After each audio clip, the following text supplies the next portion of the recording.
Hello and welcome, everyone.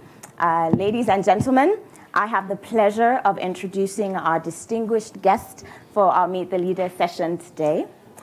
Jack Ma started his professional life as a teacher and has said that he's the unlikeliest of technology entrepreneurs. He's the executive chairman of the Alibaba Group, the leading e-commerce and technology conglomerate with headquarters in the People's Republic of China. This year, on April 4th, the Alibaba Group will celebrate its 20th birthday, having been founded in 1999 by Jack and 17 of his former students in his living room in China. Jack believed in the power of technology to level the playing field for businesses around the world, and Alibaba is a testament to that. Alibaba has transformed the lives of scores of millions of people in China, created more than 30 million jobs, recorded 1.4 billion transactions, and 90% of them through mobile on Singles Day in November. And really, the dream doesn't end there. Jack's aspiration for Alibaba is to create 100 million jobs and reach 2 billion consumers globally. Jack also has a long history with the World Economic Forum. He first came to Davos as a young global leader in 2001 and now serves on the boards of the World Economic Forum and the Global Shapers community. We are indeed extremely lucky to have Jack with us today. So Jack, thank you so much for insisting on creating time out of your very busy schedule to meet with the young communities at the forum today. Ladies and gentlemen, please join me in giving a warm welcome to Jack Ma. Thank you.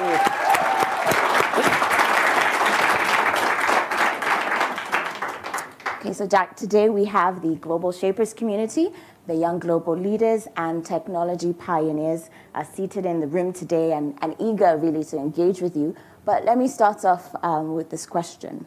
So now, in 1999, you recorded a video of your speech to your co-founders at the launch of Alibaba. And in that video, you were very resolute and confident. I mean, you seemed so confident that your company was going to succeed. Yet, we know that there is no such thing as a risk-free business.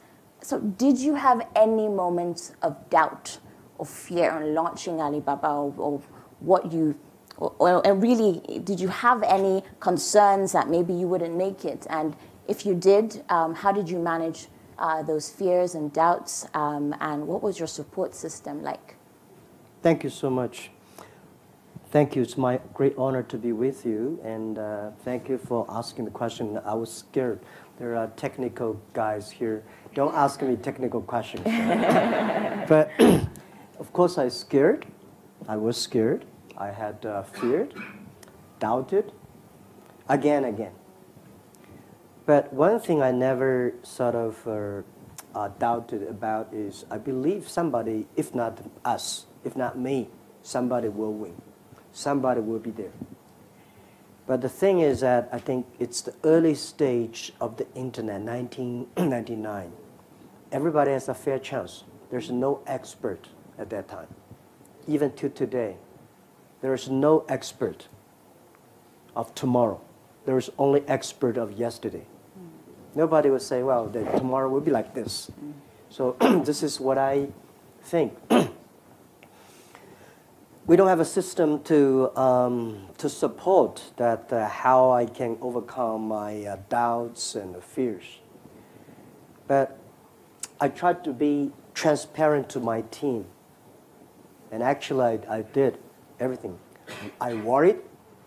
Everything I'm confident. I'm worried. I'm not sure. I want to get the team input inside. So they know that if they know I'm hiding something worried, they get even more worried, right? So I tell this is what I worry. But of course, when I go home, I think more. I experience more. And so at your age, our age, early days, everything when you want to do something, for sure if you create value, there is opportunity. But the thing you worried me, or probably will worry you is somebody will do better, or quicker, or more complicated than you are, or much sophisticated than you are. You probably lose the chance. So when you do business, my rule is never be afraid, never worry about a competition, never worry about the pressures. If you worry about the pressure, you will worry about the competition. If you worry about this, don't be a businessman. And today, the good thing is the whole world worries. Everywhere. People worry about data, people worry about privacy, people worry about security, people worry about anything. That normally that means great opportunity comes. Because you can never stop this. The internet time is coming, mobile time is coming, big data is coming. You cannot stop. Not worry with. The only thing is you embrace, you change yourself, and instead of do it. And is there any system? No. If you have a system, you never worry. Nobody has a system. Yeah. Ask your president. He doesn't have a system. He worries, right? If you're a human being, you worries, you doubts. But the only difference when you doubt, you win, you fix the problem, you change yourself, you fight again tomorrow. Great, thank you. Let me follow on with that, on asking about your team. So you talked about just now how transparent you were with your team. How did you build your team? A lot of us here are building businesses and organizations where we want to have similar impact or even greater than what you've been able to achieve. So how did you build your team? How did you know when you had the right team? Well, today, the 18 founders of Alibaba, a lot of people think they are legendary. So I'm like, wow, you're Alibaba founders. You must be super good at it. Honestly, most of us cannot find a job in the early days. We're not that smart. None of us graduate from a great university. But the thing is that we are ready to learn. We believe in the future. If we work together, if we will learn, if we improve, we'll be there. I told them for the first year, everybody forget about that you will be VP, vice president, right? You will always be a tiny manager in your life. Because if we're successful, people we hire, they will be smarter than us. If we only hire people who are stupid than us, then we'll be in trouble. Right? So when we hire people who are smarter than us, the company will grow, and you will be happy because this is the mission that we have. So I would say there's no best people in the world that is ready for you. The best people is always you find the right people working together, training him, developing him, and he training you. Then you have a chance to build a team. Right. So there's never ever think about it. Wow, that guy used to work in Google or Alibaba or Facebook. He must be good. No, not necessary. So what qualities then do you look for at the bare minimum to bring someone onto your team? Quality number one, he should be smart. All right, smart is. If he's stupid, that's even worse than cancer. Cancer be cured. Smart, when you're stupid, you cannot be cured. It's like, you know what I'm saying, right? So he'll be smart. He should be smarter than I am. When I hire people, I hire the people who's smarter than I am, and I think people like him. 4 or 5 years later, he can be my boss. I love to work for him. That's the best. And second, I like his personality. Always, positive, right? And don't easily give up talking about. So, very simple. I never say, well, I will hire you and let me see your diploma, which university you graduate. That does not that important, right? The important is a smart people, smarter than you are. You like his personality, and I like the people who never give up. And I've been proved this for so many years. I've seen so many great leaders in the world, in many, many fields. Those people are always optimistic. They don't complain. You know, because of this, because of that. No, they think they completely complain, I was not that smart. I did not think about that clearly, so I had the need to change. Right? So if you find people who always complain the others because he knows success, don't hire him, don't work with him. Wow, thank you. So as a Nigerian entrepreneur, I've been intrigued about your comments on the potential on the African continent. I mean, you've been engaging very much in recent years. I know that you just came from a session with President Paul Kagame of Rwanda, and you've also invested $10 million in the Netpreneur Prize. What has propelled your interest in Africa for African entrepreneurs in the technology space? Can you speak to that? Yeah, actually, year 2017 was my first trip to Africa. Before I went to Africa, I was scared because a lot of thinking about poverty, disease, and a lot of unsafety, security, all these things. And then I said, let's go there. So I visited there. I visited Kenya, Rwanda, Namibia, and I think I think the first 3 countries. After that, I said, wow, it's so different. First, I get the feeling, it looks like China 20 years ago when I started my business. So many young people, passion for the future. And one thing that Europe always worries about future. Africa, they don't worry about the future because they don't have something that is good. Europe always want to keep yesterday. Africa probably don't have it yesterday. The most difficult people to convince in this world is successful people, right? In this world, the most difficult to change a successful people to fall, it's very complicated. So Africa, you see, they want embrace, they want to change. They have a passion, they're young people. And the good thing is the infrastructure was bad. Because the infrastructure was bad, there's opportunity. Right? China, why China mobile phone was so good? Because China phone was too terrible early days. Very few families have the phones. So when mobile phone come, we suddenly grab it. So I think the opportunity there, young people smart. So I said, the hope of Africa, there are 4 things, which I think I will be focused on. The first, the technology, for internet technology, for the first day when it was born internet, it was inclusive. It's suddenly covered all the young people, poor people, right? You see credit card when it comes, only rich people can have credit cards. While the mobile phone payment, rich people don't believe that. They believe credit cards. We young people accept the mobile phone payment immediately because we don't have money. We care about it 1 cent, 2 cents, right? Right. So I think the 4 very important thing in Africa, first is entrepreneur. It's the entrepreneur that's going to change Africa. Because they have brave, they have the courage, they never worry about the future. No, as an entrepreneur, if you worry about the future, you will never be an entrepreneur, right? You always believe these things are going to happen. Then you start to prepare. So Africa needs entrepreneurs. Africa needs education.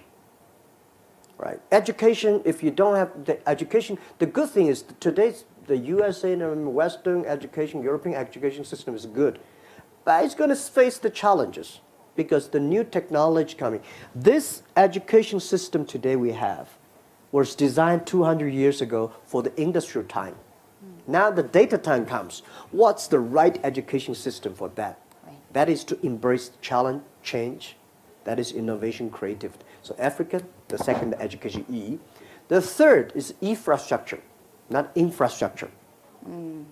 To make everybody in Africa to be able to reach the internet using the phones, but not using the phone only for gamings, or for Twitters. But you have to do business. Using the phone, buy anywhere, sell anywhere, do business, communicate. And very important last is e-government. You put the government on E. The government has to be transparent. And the government will never shut down the internet. Because if they shut down the internet, they shut down themselves. So 4 E's, that is something that making developing countries has the opportunity to leapfrog. Great, thank you so much. I'll now open the floor to questions. I'd like to ask a few things. First, please make sure to introduce yourself with your name and the community you're a part of. I will also ask that you please do not pitch to Jack Ma. Please also, I know the temptation is there, but please make your questions succinct so that we also give an opportunity to everyone to ask the questions. Yes. Hello, my name is Claudia Olsen. I'm a young global leader from Sweden. I'm also the founder of Stellar Capacity, which is an education company. And we train professionals and digital leadership. And I'm not pitching.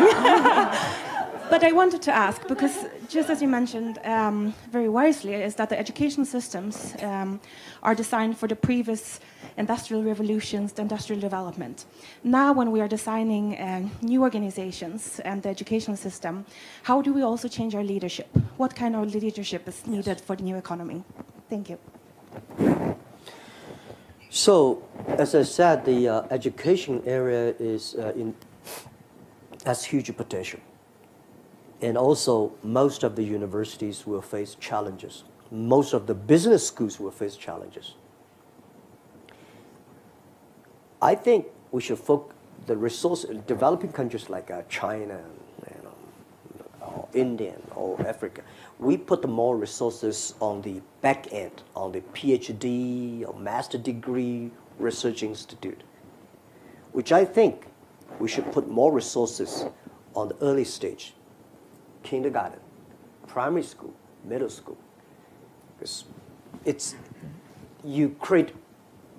And the second thing is education. The past education system was trying to make, for China, we teach kids to be like a learning machine. They remember everything. They calculate it faster. If you remember everything, compete with computer never forgets, right? If you want to be calculate faster, you don't have any chance, right? So if you want to teach people harder working, computer, when electricity is on, they never stop work. So what's the things that we have to teach that the kids, that to be more creative, innovative, that do the things the machine cannot do? But when you have a lot of smart people, leadership is the key. To manage smart people, you have to use in culture, the value system. They believe what they do. But if you want using just the principle, rules, or laws, and documents to control, that's control. Normally, you control stupid people. Stupid people, they say, wait online, go to the toilet, they go together, go to the right. But that work. The next century, most people should be educated, smart, they're wiser than machines. Then to manage a wise, like Alibaba, we're like a zoo, all kinds of animals. Right? So to manage them, the best thing is self-management.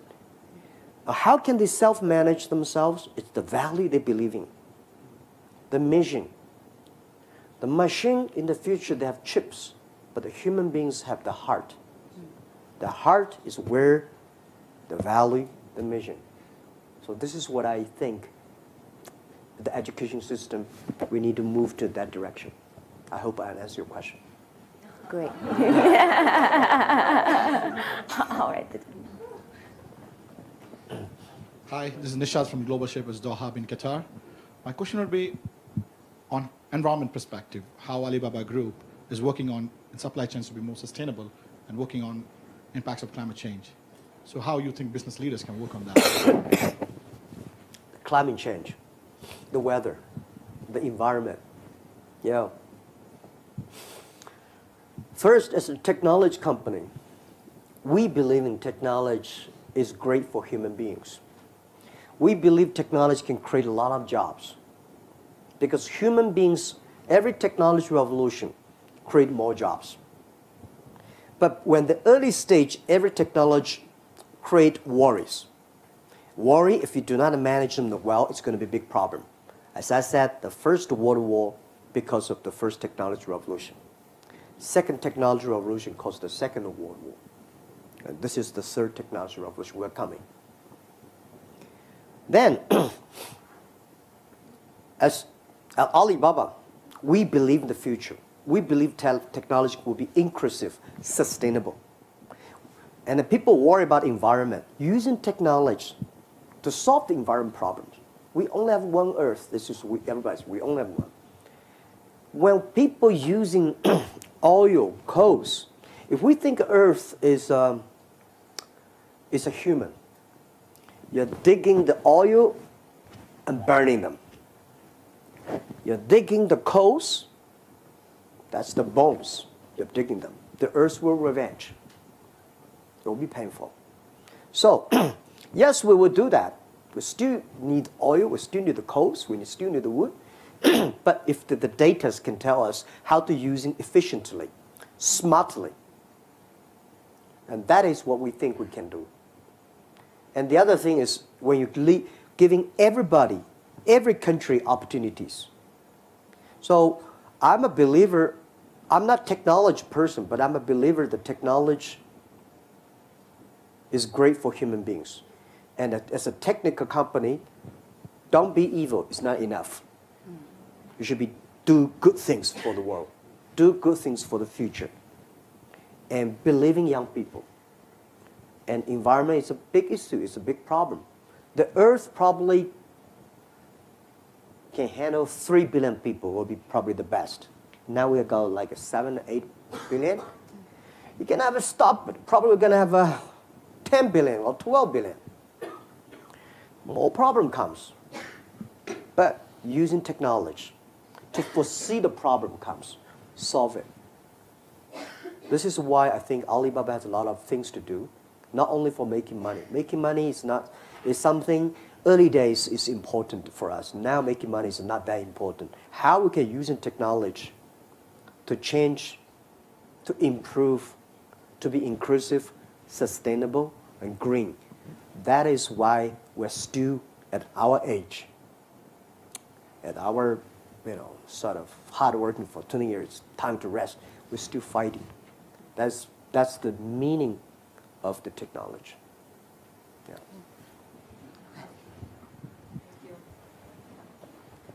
Yeah. Hello, thanks for this opportunity. I am Leticia Gasca, I'm a global shaper from the Buenos Aires hub. The World Economic Forum, we talk a lot about the skills for the future of work, but I was wondering about your thoughts on the skills for the future of humanity. Future of humanity? Yeah.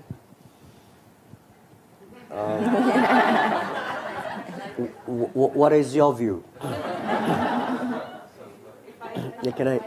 Yeah. In fact, these couple of days I've been thinking about that probably the most relevant skills for our future as mankind are being more empathetic and more mindful, which are not the typical soft or hard skills we talk about. Okay. Thank you. Well, one of the things I feel very proud in Alibaba values, we have 6 values. There's 2 things which is very unique. And I think in the future, no matter whatever Alibaba value changes, these 2 will never change. The first value is customer number 1, employee number 2, shareholder number 3. That means enable others, make other people better. One of the reasons why we survived for 20 years because I was a teacher. As a teacher, you always expect your students better than you are. You feel proud. My student become a mayor, a banker. You don't want your student to be prison, right? Bankrupt. You always want them to be more successful than you are. So rule number one is humanity is hope the other people, your parents, your kids, your colleagues, better than you are. Second is embrace change. That no matter whatever comes, something you unexpected to come, embrace it. If you cannot change it, embrace it. So this is the things that I think leaders or any people who want to survive do better, you have to do. Make other people better and embrace the change. whatever challenges come. When people start to worry, you think this is opportunity. When people start to complain, you think it's opportunity if I solve it. Yeah.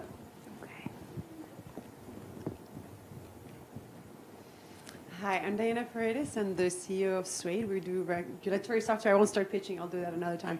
But effectively, one of my questions, so we employ millennials, and I guess I'm a millennial myself, and one of the realities and criticisms sometimes is that the workforce of millennials tends to actually change very quickly and goes from one job to another, and the job hopping is actually something that maybe other generations didn't really have. So would you recommend millennials to job hop or to actually stay for a few years and learn certain things when it comes to jobs? Yeah. I think one thing that really changed me a lot was I was trained to be a high school teacher, and I hate to be a teacher. I said, how can a boy be a teacher? So every day in the school, I was thinking about, one day when I graduate, I will never be a teacher. Because China's system at that time is that when you are teacher trained, you have to be a teacher. So the day when I left, the day when I graduate, I was taking my luggage out. My president of the university, he was at the gate. He said, "Jack, come on." I said, "Come." I said, "Sir, what are you?" He said, I know where you will go. Because he assigned me to a school to teach. He said, "Promise me, 6 years, don't leave." I said, "No." 6 years. I say, "All right." I said, "All right." And I never thought it because I think he gave me a good place to go. But President said 6 years to go. That promise I kept. I become a teacher in the university for 6 years. I calmed down. I learned how to be a teacher. I started to communicate with my young people, students, changed my mind, and I learned all the good things of being a teacher. And then I started to move 6 years later. There are a lot of great opportunities come to me in the 6 years. I said, "No, I promised." And after 6 years, I started to leave and build up my internet career. So if I were giving advice to young people, when you graduate from something, when you're looking for a job, the first job is the most important. Not necessarily a company that has a great name. You should find a good boss that can teach you how to be a human being, how to do things right, how to do things properly, and stay there. Give yourself a promise. I will stay there for at least 3 years. Then you start to move. A lot of people, that's no good. I've seen a lot of disasters, a lot of problems. So stick to one. So normally I say when you're 20, 30 years old, you don't know what to do. You have a lot of ideas. You think you can do anything, but you can't do nothing. So you follow one person. Follow one person. When you are 30 to 40 years old, if you really want to try to do something yourself, try that. When you're 40 years old to 50, just to focus on the things you're good at. When you're 50 years old to 60, enable young people to do better. When you're over 60 years old, spend time with your grandchildren. Enjoy yourself, right? That's the life, normally like that. Yeah.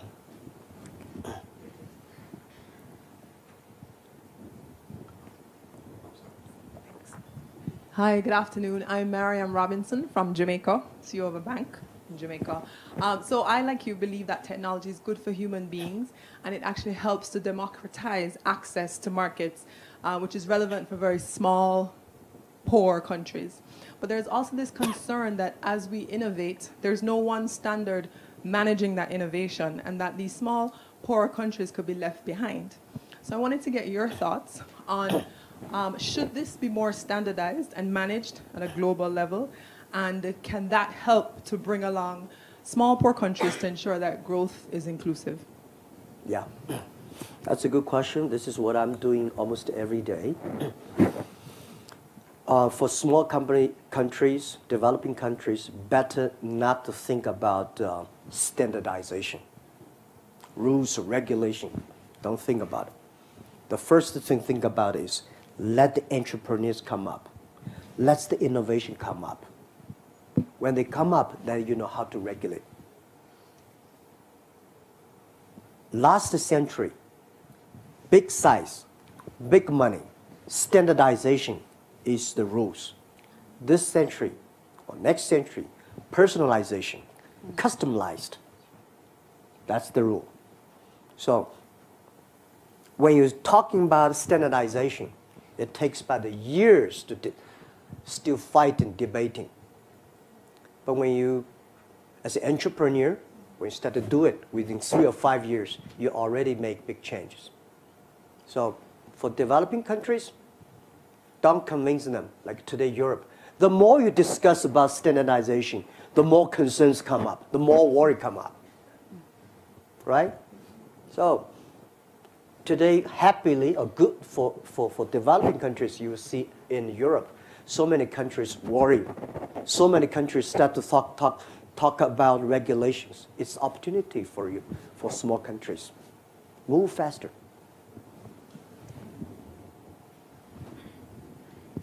Hi Jack, my name's Sudarshan. I'm a global shaper from Pune. And I work to gamify education. But one of the things that I found interesting in the global shapers community is that I've found a place where I can be vulnerable, share failures, and share my fears. Now I'm interested in knowing what are the communities that you feel comfortable, which is the circle that you feel comfortable in being vulnerable in. You mentioned how the 18 co-founders were the people that you shared your failures with. I'm also interested in knowing, are those 18 co-founders still the people you share your fears and failures with? And has that changed? Thank you. Yeah. Yes, I think first it's young global leaders, shapers. This is a very good community, right? This is why I come here. Year 2001, I was young global leader. And I was sitting there listening to Bill Gates, Clinton at that time, you know, the debate, that most of the things I don't understand what they're talking about. Right? But the things I understand as I go back and I test it. So this is why I said, because of Davos, that reformed me. Now, every year I come here, the priority one, if there's only one thing I would do, I would spend time with the young global leaders, shapers, to share my experience. So this is what I think. And then the other thing is you can partner, but don't do business together, all right? There are a lot of people you can do business together, but not on the same group. This is no good. All right. This is my advice. And why is that? I've not researched that, but I've seen a lot of classmates, you know, in the business school, MBA, when they start to do business together, they break the friendship and they break the business. Because when you look at the others, all the beautiful. When you get closer, it's not. Business is like a marriage, but business is not a marriage, right? So don't invite your friend to join your company to be partner. Because be friends is always good. It's more precious, right? Giving you advice. My 18 founders, yeah, we still keep a contact, and some people, you know, I said, when 10-year anniversary, this is a 20-year anniversary, 10-year anniversary, I told all the 18 founders tonight, everybody write a letter of resign. Because you don't owe company do not own you anything. You've been working hard, you got what you want, you can go be yourself. And then if you think about it, join the company again, write in 40 hours later, think through, write a letter of application to join the company as a normal employee. We will never consider you as the founder. If you're not qualified, you're out. That was the rules. So a lot of companies have founders, and then the founder getting problems, the company getting problems. That was we did. And I feel proud for the 18 founders. They all live well. We still contact. But I travel a lot. I see a lot of friends, and I make friends of every different industries. That is strong leadership and unique, and they love to share. You know, I have a lot of friends. You know, play poker and drinking together, but not easy now. But I think it's very important to have friends. I'm a person believing in friendship. I make a lot of friends, and people say, "Jack, how could your friend in the prison?" So why not? He was my friend. He committed crime. He's in prison. He's got punished. But he was my friend. When he came out, if he changed, we support him. Some people are very government officer, somebody bankrupt. You know, it's a friendship. It's not about how successful you are. We believe you're a person. I believe that when I'm in trouble, you give me my advice, not necessarily give me money. That's what I think. Yeah.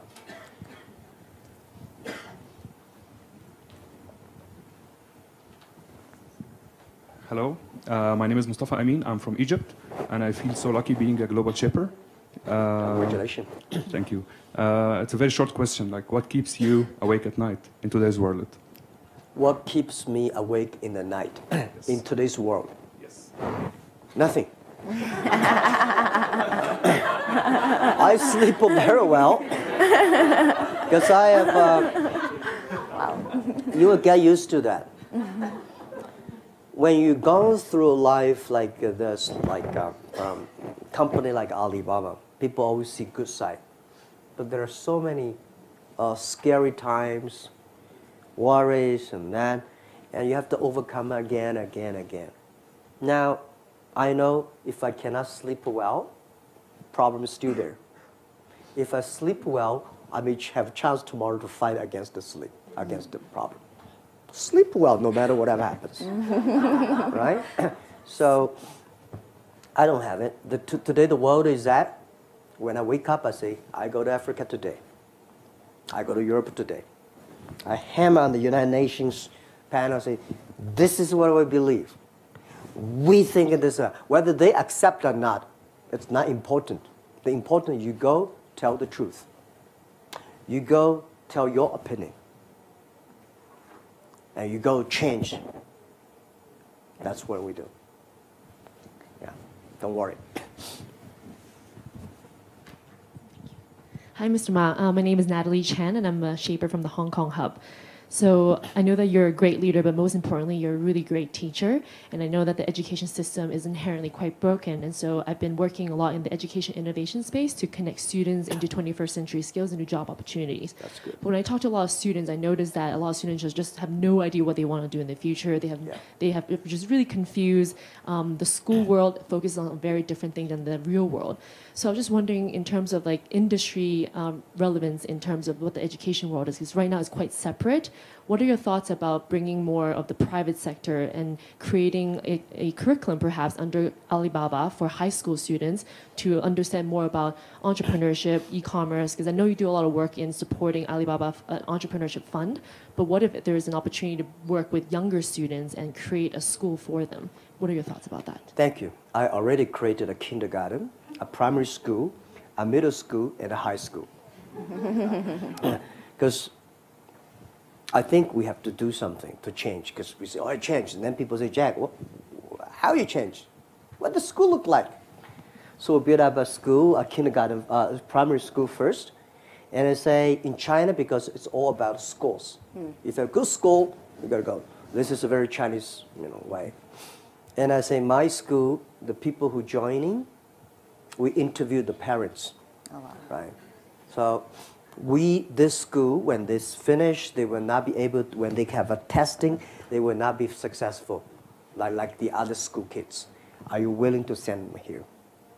So at the beginning, people worry, Jack, if you train the students like this way, no people would coming. I said, don't worry about that because Alibaba have a 40,000 employees in Hangzhou, enough, right? And then they say, if you finish the primary school in your school and then they cannot go to middle school, so I say, oh, let's build a middle school. And then they say, if you finish middle school, you cannot build a high school, let's build a high school. And then the university. And I say, I don't worry about university. I believe 10 years later, university will accept my students. The way training them to be real human, not learning machines. So we're testing that. As the kindergarten, you have to teach the kids singing, dancing. That's to bury the seeds of culture inside. Primary school, we teach the kids the value. Western, Eastern. I don't want the kids educated in Western, they don't like the Eastern, and the Eastern, and they don't like the Western. A lot of people complain about China. And I say, have you read Buddhism? Taoism? Confucius? No. Right? You don't know them. A lot of people complain about Western. Nobody have read the Bibles. How can you complain? I mean, if you know Bible, you know where generally coming from. A lot of people don't like Islam. They don't ever read that. So, the middle school guys, they have junior middle school. They have to working hard. The senior high schools, they have to build interest. Today, the problem is most senior school students, the only dream they have, my parents want me to go to a key university. And what do you want? I don't know, but I just go to university first. That's a problem. So we need to do something. And I'm happy to hear that you're doing something on that. Yeah, Alibaba is testing that. Good news is that we're getting more and more interest. We only accept a few students, 100 students every year, but the application was huge. The way we teach, the bad news is we have not proved that we will be winning in 10 years. But I think if you teach your kids to be a real human, it will win. If you teach your kids to be a machine, you don't have a chance.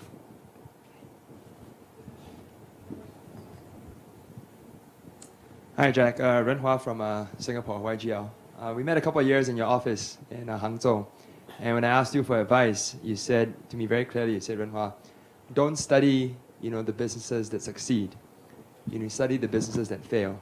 Yeah. So for all of us, I mean, from a specific dimension, obviously Alibaba is probably one of the most successful businesses of the 21st century. And probably yourself, along with Steve Jobs, have created something which is very visionary to last for another generation. If you were to start a new company today, hypothetically, so the Jack Ma today, 2019, if you were to start a new company today from scratch, and if you were to go to pitch at Davos, what would you do and how would you incorporate this philosophy of learning from failures over the last 20 years? Yeah. First, if I started again, today, I will not moving on the internet because there are so many smart people there. I go to the agriculture industry and these areas because to compete with these, not easy. And second is that whether I have a Jack Ma's experience. I mean, experience means my experience when problem comes, I never scared. When problem comes, I'm saying, hey, let's wait a minute. What's the opportunity behind it? And when mistake makes, we'll see how we face it. Why I still encouraging every young people when you become a business leader, do not always follow the successful stars. For those people who are successful, there are a lot of reasons behind it. But learn from those people who fail. For all the failure mistakes are almost the same. Study that. Not because you can avoid the mistakes. It's because when the mistake comes, when failure comes, how you face it. So, my next life, I will be a business people again. And good experience. It's not how much money you made. It's not about how famous you are. It's about how much experience you have encountered. I feel so proud for so many tough situations come, my team work together, we overcome that. And we found a lot of mistakes, silly mistakes. We laughed. We are writing a book, right? We try to remember all the silly mistakes, then share with the others. Don't laugh when you will make the silly mistake like us again. Yeah.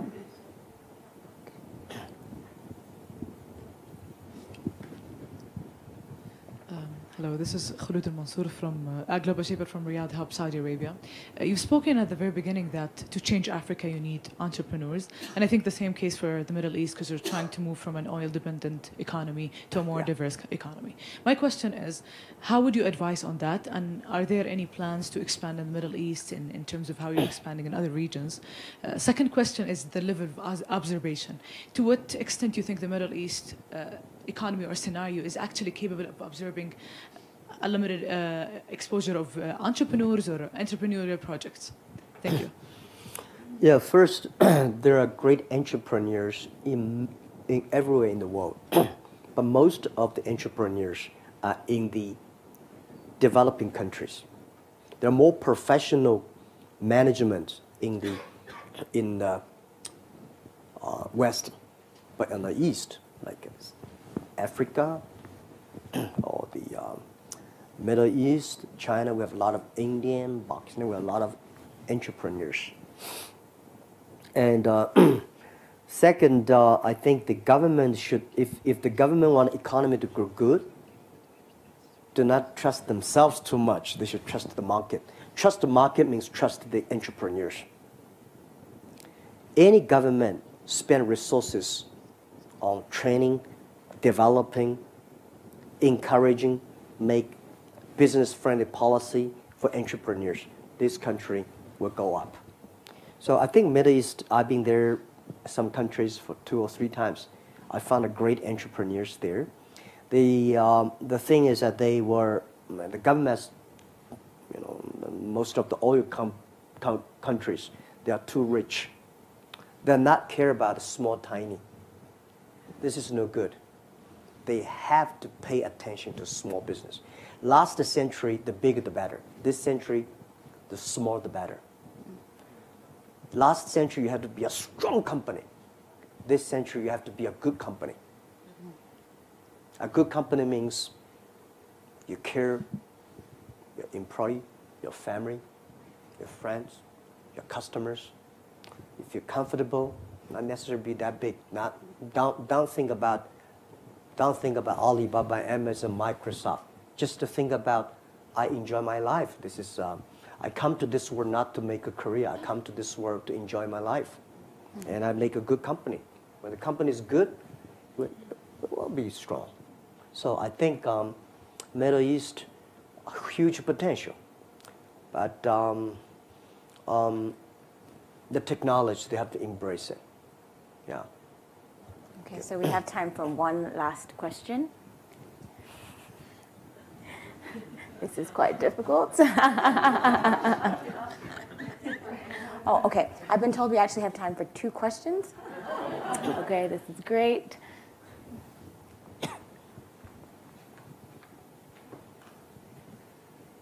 Hi, Jack. I'm Alessandro Panerai from the Milan Hub, a global shaper. So my question is, what is your main personal goal and what do you want to learn in the next 5 years from now? My personal goal is that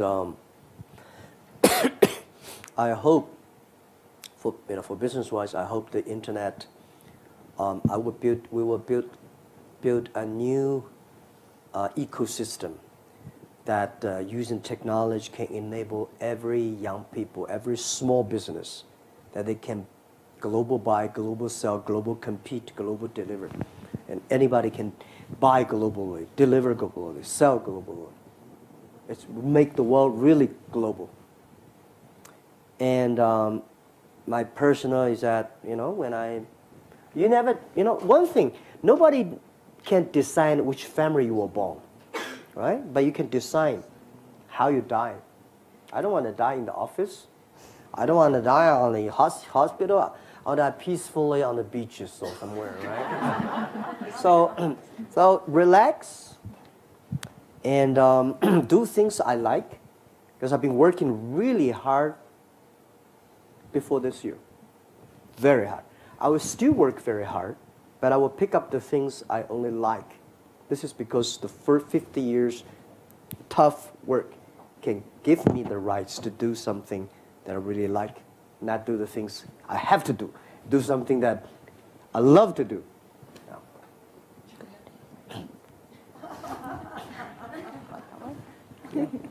Yeah, when the grocery.